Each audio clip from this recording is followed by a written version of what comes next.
দেখেন পাইপটা কাইডা ভিতর থেকে মাল নিয়ে গেছে। এটা হচ্ছে বাঙালি। আসসালামু আলাইকুম সম্মানিত অডিয়েন্স, আজকে একটা ভিডিও দেখাবো যেটা আমি প্রথম দেখলাম, হয়তোবা আপনারাও এই প্রথমই দেখবেন।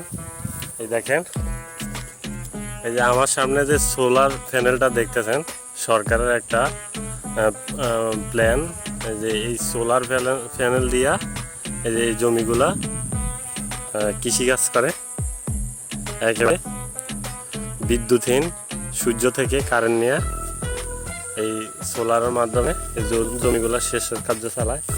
দেখেন এই তারটা দেখেন, ওই যে স্ক্রিন, ওইখানে গিয়া ওইখানে মোটর আছে, পানি উঠায়। সবচেয়ে মজার বিষয় হচ্ছে এই সোলার দিয়া 3 ফেজ মিটার চলে।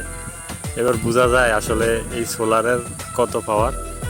আর সবচেয়ে আশ্চর্যজনক বিষয় হচ্ছে এই সোলারে কিন্তু মানুষ শর্ট করবে, এই আর কি, গুরুতর আহত হবে এই আর কি। আর একটা দুঃখের বিষয় হচ্ছে সোলারের তারটা সোরে কাটটা নিয়ে গেছে গা। আমি দেখাচ্ছি, আপনি একটু লাইনে থাকেন।